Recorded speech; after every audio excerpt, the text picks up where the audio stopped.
आज जो है हम क्लास 10 का केमिकल रिएक्शन एंड इक्वेशन का नेक्स्ट पार्ट करेंगे। लास्ट वीडियो में हमने 2 टाइप ऑफ केमिकल रिएक्शन को समझा, कम्बिनेशन और डिकम्पोजिशन रिएक्शन।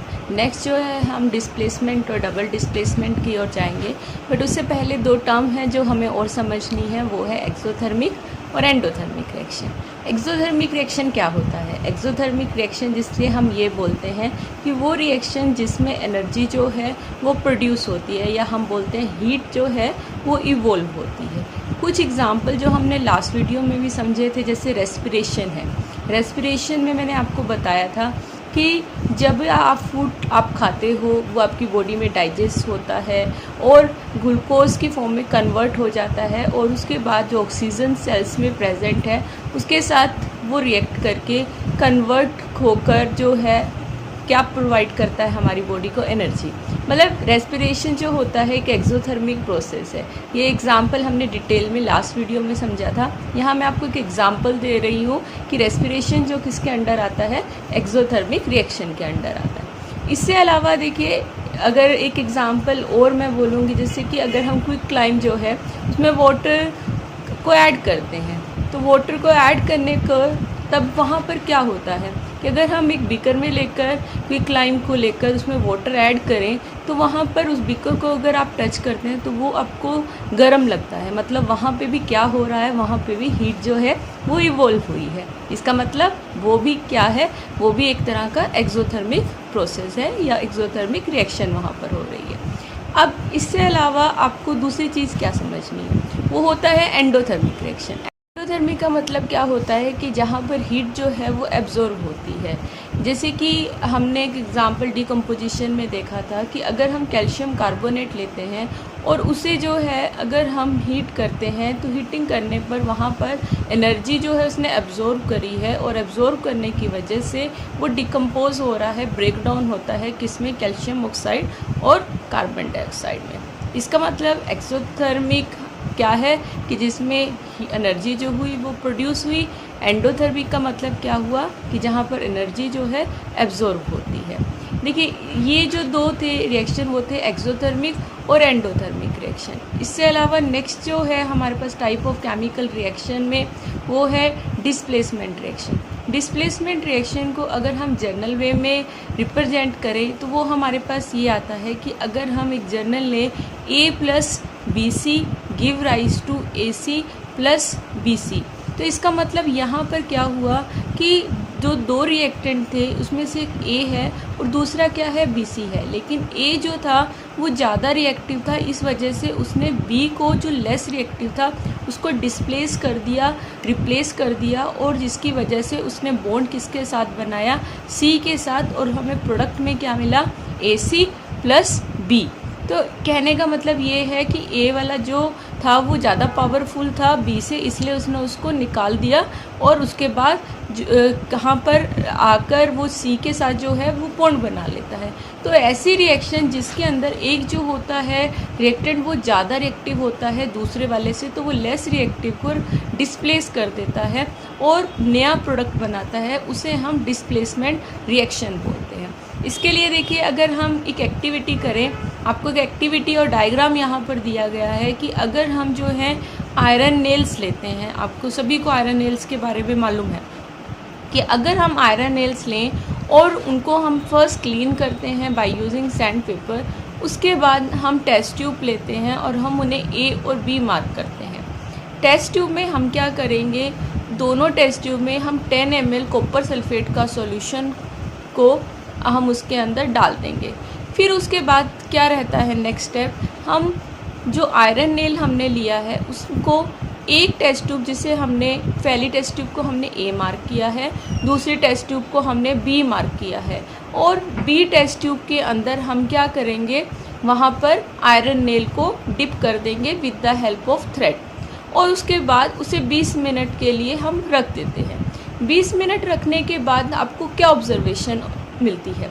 ऑब्जर्वेशन ये होती है कि जो कॉपर सल्फेट जिसका कलर जो है वो ब्लू होता है, वो आफ्टर 20 मिनट जिसमें आपने आयरन नेल को डिप किया था, वो सॉल्यूशन का जो कलर है वो फेड हो जाता है। मतलब कि जो ब्लू कलर है वो लाइट हो जाएगा, और इससे अलावा आयरन नेल में क्या ऑब्जर्वेशन होती है, आयरन नेल जो है, जो आपने कॉपर सल्फेट के सॉल्यूशन में मतलब बी टेस्ट ट्यूब में आपने डिप किया था, तो उसका जो कलर है वो थोड़ा ब्राउनिश हो जाता है।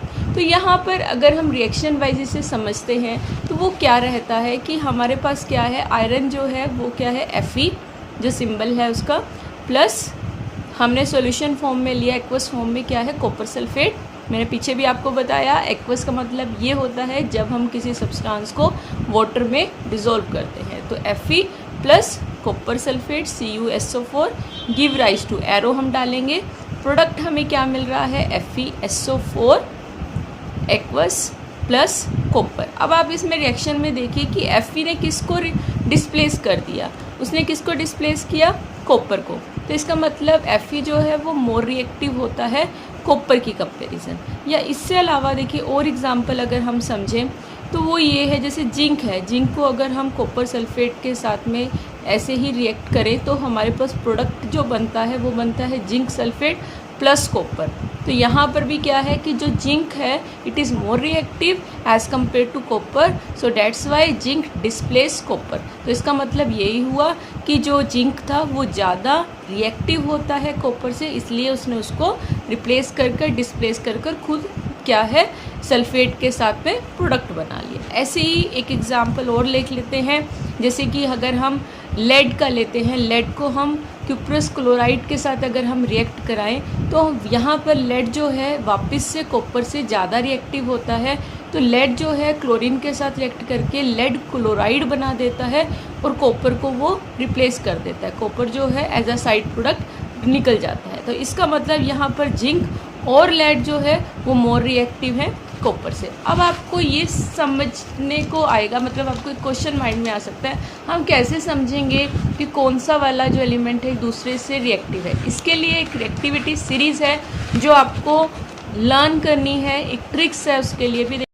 देखिए इस रिएक्टिविटी सीरीज़ में सबसे पहले आएगा पोटाशियम जिसका सिंबल होता है K, फिर sodium Na, calcium Ca, magnesium Mg, aluminium Al, zinc Zn, iron Fe, lead Pb, hydrogen H, copper Cu, mercury Hg, silver Ag और गोल्ड Au। अब इसके सामने आप जो है जो ट्रिक्स हम यूज़ करेंगे, जैसे पोटाशियम है उसका P फर्स्ट अल्फ़ाबेट है तो उसके सामने हम लिखेंगे प्लीज़, सोडियम है तो उसके सामने हम लिखेंगे स्टॉप, कैल्शियम के सामने हम लिखेंगे कॉलिंग, मैग्नीशियम के सामने मी, एल्युमिनियम का फर्स्ट अल्फ़ाबेट है A तो ऐसा लिखेंगे A, फिर जिंक है, जिंक के सामने हम लिखेंगे Z फर्स्ट है जेब्रा, आयरन है तो उसके सामने हम लिखेंगे I, फिर उसके बाद जो है हम लिखेंगे लेड के सामने लाइक, हाइड्रोजन के सामने हर, कॉपर के सामने कोल, मरकरी है तो उसका लेंगे हम मी, सिल्वर के सामने हम लिखेंगे स्मार्ट और गोल्ड के सामने हम लिखेंगे जीनियस। तो ऐसे जो है हम इस रिएक्टिविटी सीरीज़ को लर्न कर सकते हैं। तो ये जो है एक सीरीज़ है जिसके बेसिस पर हम ये समझते हैं कि कौन सा एलिमेंट जो है दूसरे से कितना रिएक्टिव है, उसके बेसिस पर हम बोल सकते हैं कि ये वाला ये रिएक्टिव है, ये इसलिए जो है जो दूसरा प्रोडक्ट को बना सकता है। देखिए अगर हम जो है जिंक सल्फेट लें, सपोज कीजिए अगर हम एक एग्जांपल और लें, जिंक सल्फेट प्लस कॉपर अगर हम लेते हैं तो यहाँ पर अगर आप देखिए कि यहाँ पर रिएक्शन नहीं होती। वो क्यों नहीं होती? क्योंकि कॉपर जो होता है वो लेस रिएक्टिव है। किससे लेस रिएक्टिव होता है? जिंक से। तो वो कॉपर जो है वो जिंक को यहाँ पर रिप्लेस नहीं कर सकता। मेरा कहने का क्या मतलब है कि कुछ रिएक्शन पॉसिबल होती हैं, कुछ नहीं हो पाती। अब जिंक सल्फेट प्लस अगर आप कॉपर ले रहे हो तो कॉपर जो है वो जिंक को रिप्लेस नहीं कर सकता, तो इसलिए यहाँ पर रिएक्शन नहीं होगी क्योंकि वो लेस रिएक्टिव है। ऐसे ही फेरस सल्फेट प्लस अगर आप कॉपर ले रहे हो तो वहाँ पर भी रिएक्शन नहीं होगी। ठीक है जी। तो आपको यही देखना है कि कौन सा ज़्यादा रिएक्टिव है। अगर वो लेस रिएक्टिव हुआ तो वो रिप्लेस नहीं कर सकता। वापस से यहाँ पर कॉपर जो है वो डिस्प्लेस आयरन को नहीं कर सकता। ये जो था ये था डिस्प्लेसमेंट रिएक्शन के बारे में। नेक्स्ट जो हमारे पास आता है वो आता है डबल डिस्प्लेसमेंट रिएक्शन। देखिए डबल डिस्प्लेसमेंट रिएक्शन को समझने के लिए वापस से हमारे पास एक एक्टिविटी है जो हम करेंगे। इसमें हमारे पास क्या है कि हम 3 ml जो है सोडियम सल्फेट का सॉल्यूशन बनाएंगे और उसे हम टेस्ट ट्यूब में लेते हैं, और दूसरी टेस्ट ट्यूब में, मतलब एक टेस्ट ट्यूब हमने लिया और उसके अंदर हमने क्या चीज़ लिया, 3 ml सोडियम सल्फेट का सोल्यूशन, मतलब सोडियम सल्फेट को हम वाटर में डिसॉल्व कर रहे हैं। तो एक टेस्ट ट्यूब में हमारे पास ये है सोडियम सल्फेट का सोल्यूशन। फिर दूसरी टेस्ट ट्यूब में हम क्या लेंगे, 3 ml ही बेरियम क्लोराइड का सोल्यूशन। सेम ही बेरियम क्लोराइड का पाउडर जो है उसको लेकर हम वाटर डिसॉल्व कर लेंगे और उसका भी हम सोल्यूशन बना लेंगे। उसके बाद नेक्स्ट स्टेप क्या रहता है कि हम उसको मिक्स कर देते हैं। मिक्स करने पर आपको क्या ऑब्जर्वेशन होते हैं, हम दोनों सॉल्यूशन को जो है मिक्स कर देंगे। मिक्स करने पर आपको जो है वाइट प्रेसिपिटेट ऑब्जर्व होते हैं, जो साथ में आपको सॉल्यूशन मिलता है, मतलब कुछ सॉलिड सब्सटेंस आपको मिलेगा और साथ में आपको लिक्विड भी मिलेगा। तो जो ये सॉलिड बना, जो इनसोल्यूबल है वाटर में, तो वो क्या होता है, हम उसको प्रेसिपिटेट बोलते हैं। और ऐसी रिएक्शन जिसमें प्रेसिपिटेट फॉर्म्ड होते हैं हम उसको प्रेसिपिटेशन रिएक्शन बोलते हैं। आपको समझना है कि जिसमें प्रेसिपिटेट फॉर्म्ड हो हम उसे प्रेसिपिटेशन रिएक्शन बोलेंगे। इसे आपका अगर हम इसे रिएक्शन के फॉर्म में देखते हैं तो हमारे पास सोडियम सल्फेट है, तो उसका फॉर्मूला क्या होता है, Na2SO4। तो आप क्या लिखोगे, Na2SO4 एक्वस, क्योंकि वो क्या है, सॉल्यूशन फॉर्म में है, प्लस बेरियम क्लोराइड मतलब BaCl2, वो क्या है, एक्वस। अब प्रोडक्ट क्या बना, अब आप देख लीजिए यहाँ पर, क्या ऐसे समझने के लिए आप ये भी देख सकते हो कि जो Na है वो सेकंड वाला जो BaCl2 है, मतलब Cl के साथ रिएक्ट करके वो क्या बना रहा है, NaCl, और बेरियम सल्फेट के साथ रिएक्ट करके क्या बना रहा है, बेरियम सल्फेट। मतलब क्या है, आपस में यहाँ पर आयन का एक्सचेंज होता है। तो प्रोडक्ट क्या बना यहाँ पर, बेरियम सल्फेट प्लस NaCl। तो ये जो अगर आपको ऑब्जर्व हो रहा है यहाँ पर जो बेरियम सल्फेट बना है वो क्या है, वाइट कलर के प्रेसिपिटेट जो है वो फॉर्म्ड हुए हैं जब हमने रिएक्शन किया।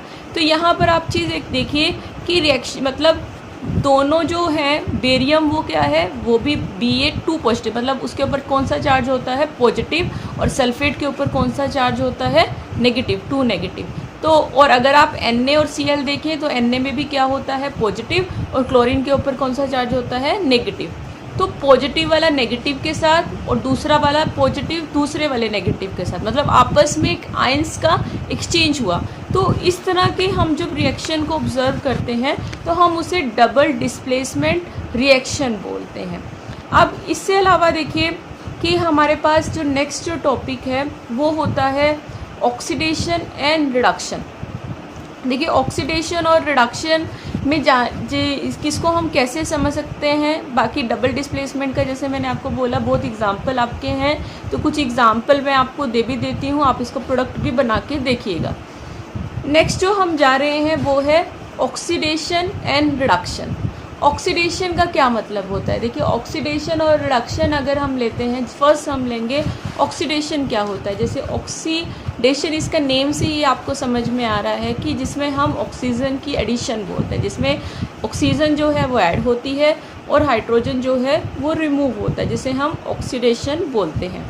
अब उसके लिए वापस से आपको क्या है, एक एक्टिविटी है जो दी हुई है, जैसे कि अगर हम 1 ग्राम जो है कॉपर पाउडर लें और हम उसे हीट करते हैं चाइना डिश में। मैंने क्या बोला कि हम 1 ग्राम जो है कॉपर पाउडर लेते हैं और उसको हम हीट करते हैं चाइना डिश में, तो प्रोडक्ट क्या बनेगा, क्या ऑब्जर्वेशन होगी। तो हम क्या देखते हैं कि जो कॉपर पाउडर है उसके ऊपर जो है कोटेड, आपको मतलब एक तरह की लेयर उसके ऊपर कोटेड हो जाती है, ब्लैक कलर हो जाता है हीट करने पर। पहले वो वाइट होता है लेकिन उसके बाद वो ब्लैक कलर में कन्वर्ट हो जाता है। तो हम बोलते हैं कि जो वो बना प्रोडक्ट वो होता है हमारे पास कॉपर ऑक्साइड, CuO। तो अगर आप इसको रिएक्शन वाइज देखेंगे तो वो क्या हो गया कि वो भी हम आगे देख सकते हैं। जैसे कॉपर का फॉर्मूला क्या होता है, Cu, ऑक्सीजन क्या है, O2, प्रोडक्ट क्या बना, CuO। आप उसे बैलेंस कर सकते हैं इजीली, क्योंकि हमने बैलेंसिंग पिछले जो वीडियो है उसमें समझा है अच्छे से। तो अब ये रिएक्शन में आपको क्या समझने को आ रहा है, या मैं एक सिंपल सा बोलूँ, कार्बन प्लस ऑक्सीजन। तो कार्बन भी जो क्या है ऑक्सीजन में ऐड हुई तो क्या बनाया CO2, तो यहाँ पर भी ऑक्सीजन जो है वो ऐड होती है। तो इसका मतलब कि वो रिएक्शन जिसमें ऑक्सीजन ऐड होती है हम उन्हें ऑक्सीडेशन रिएक्शन बोलते हैं। देखिए इससे अलावा अगर हम जो है इसकी डेफिनेशन वाइज और समझे तो हम यही बोलेंगे, जैसे मैंने पहले भी बोला, addition of oxygen, removal of hydrogen. तो ये जो है वो है ऑक्सीडेशन। इससे अलावा रिडक्शन क्या होता है? देखिए रिडक्शन का क्या मतलब होता है कि जैसे मैंने बोला रिडक्शन का मतलब है फर्स्ट यहाँ पे हाइड्रोजन ऐड होना और ऑक्सीजन का रिमूव होना, मतलब कि यहाँ पर हाइड्रोजन ऐड होगा, ऑक्सीजन निकल जाएगा। अगर हम हाइड्रोजन गैस को देखिए, यहाँ पर वापस एक एक्टिविटी दी हुई है कि अगर हम हाइड्रोजन गैस को पास करते हैं किससे, जो हमारे पास क्यूप्रस ऑक्साइड का कॉपर ऑक्साइड जो बना है, अगर हम उसके ऊपर से मतलब हाइड्रोजन गैस को पास करते हैं उसके जो ऑक्साइड बना, तो हमारे पास जो ब्लैक कोटिंग है जो सरफेस पे वो ब्राउन कलर में चेंज हो जाती है, उसका कलर जो है वो कन्वर्ट हो जाता है। मतलब यहाँ पर रिएक्शन जो है वो रिवर्स हुई है। तो इसका मतलब कि यहाँ पर अगर आप प्रोडक्ट वाइज देखें तो अगर मतलब हम रिएक्शन वाइज देखें तो वो क्या बना, कॉपर ऑक्साइड था, हमने हाइड्रोजन गैस पास की, मतलब वो रिएक्शन किसके साथ हो रही है, H2 हाइड्रोजन के साथ। प्रोडक्ट क्या बना, Cu प्लस वाटर। तो इसका मतलब अगर आप समझते हैं कि यहाँ पर जो CuO है वो कन्वर्ट किस में हो रहा है, कॉपर में, तो यहाँ पर क्या हुआ, यहाँ पे क्या होता है कि ऑक्सीजन जो है वो निकल गई, रिमूव हो गई। तो हमने क्या समझा था कि जब अगर ऑक्सीजन रिमूव हो जाती है तो रिमूव होने को हम क्या बोलते हैं, रिडक्शन, ऑक्सीजन रिमूव होना। तो यहाँ पर कॉपर ऑक्साइड कॉपर से में कन्वर्ट हुआ, इसका मतलब वो क्या हो गया, रिड्यूस। ऐसे ही जो हाइड्रोजन है वो कन्वर्ट किस में हो गया, H2O में। तो इसका मतलब यहाँ पर H2 जब H2O में हुआ चेंज, वहाँ पर ऑक्सीजन ऐड हुई, तो इसका मतलब वो क्या हुआ, वहाँ पर ऑक्सीडेशन, और हम उसको क्या बोलेंगे, ऑक्सीडाइज। इससे अलावा देखिए आपको दो टर्म और समझनी है, वो है ऑक्सीडाइजिंग एजेंट और रिड्यूसिंग एजेंट। ऑक्सीडाइजिंग एजेंट का मतलब क्या होता है, ऑक्सीडाइजिंग एजेंट का मतलब अगर हम डेफिनेशन वाइज बोले तो हम बोलते हैं कि substance which give oxygen for oxidation and remove hydrogen. देखिए मतलब मैं अगर आपको सिंपल वे में समझाऊँ, यही एग्जांपल जो हमने पीछे किया है कॉपर ऑक्साइड का, प्लस हमने H2 give rise to copper plus H2O किया, तो इसका मतलब मैं ये कहूँगी कि जो ऑक्सीडाइज होता है हम उसको बोलते हैं रिड्यूसिंग एजेंट, और जो रिड्यूस होता है हम उसको बोलते हैं ऑक्सीडाइजिंग एजेंट। आप समझ सकते हैं, इसमें आपको कोई कन्फ्यूज़न नहीं है। आप ये बोल सकते हो कि जैसे कॉपर ऑक्साइड यहाँ पर रिड्यूस हुआ था तो इसका मतलब वो क्या है, ऑक्सीडाइजिंग एजेंट है। वो H2 जो था वो ऑक्सीडाइज हुआ था, तो इसका मतलब H2 यहाँ पर क्या है, वो रिड्यूसिंग एजेंट है। Are you understanding this thing? अगर आपको कोई भी डाउट है तो आप दोबारा से कमेंट सेक्शन में भी जाकर पूछ सकते हैं। हमारे पास लास्ट 2 टॉपिक इस चैप्टर के रह गए हैं, वो हम नेक्स्ट वीडियो में करेंगे। अगर आपको कोई डाउट हो तो आप पूछ सकते हैं।